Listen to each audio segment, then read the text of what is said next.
ก็ที่หนึ่งนี่เริ่มต้นก็ที่หนึ่งกล้วยเรือแหวกกินก็ที่หนึ่งก็ที่สอง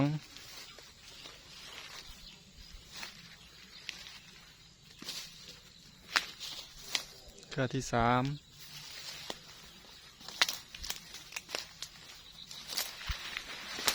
ก็ที่สี่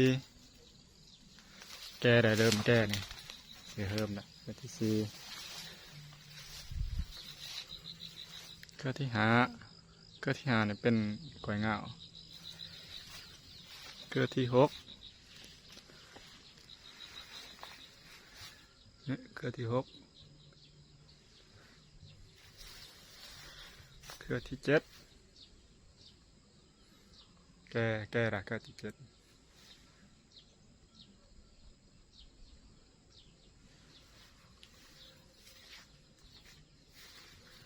ก็ที่แปด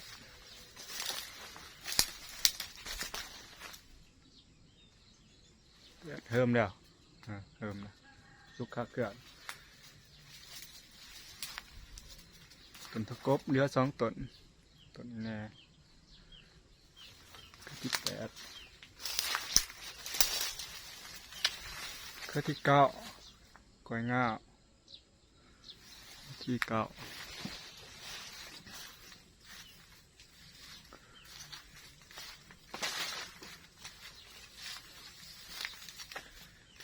ก็ที่10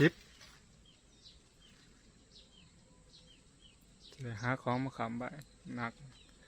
สีโดมันสูงที่10ก็ที่11สูงสมควรก็ที่11นี่ก็ที่12กำลังถอกก็ที่12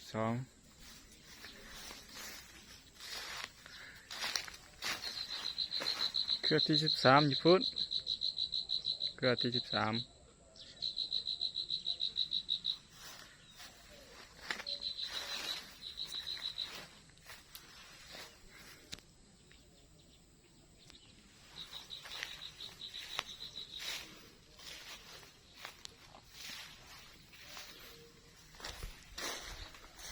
เกลือที่14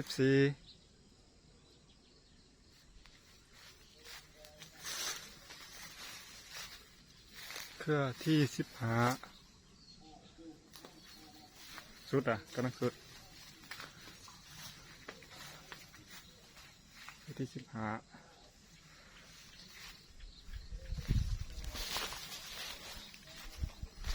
เครือที่16สุดคือกันเนาะเครือที่16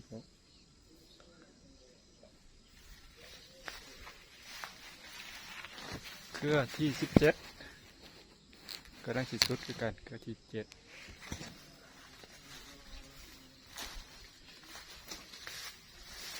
เครือที่18เครือที่18เครือที่18เด้อหนักเด้อนั่งอยู่หมู่หนึ่ง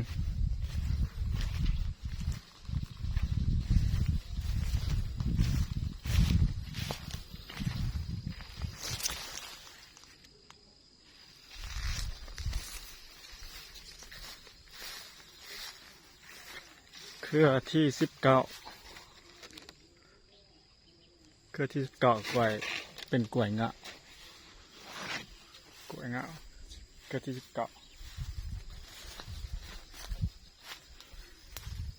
นี่เครือที่20เครือที่20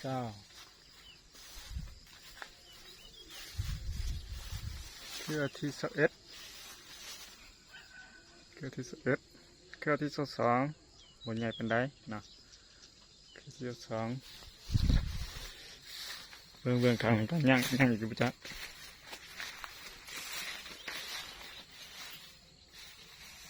สรุปมี22เครือกล้วยเรือแบกกินเรือ22เครือ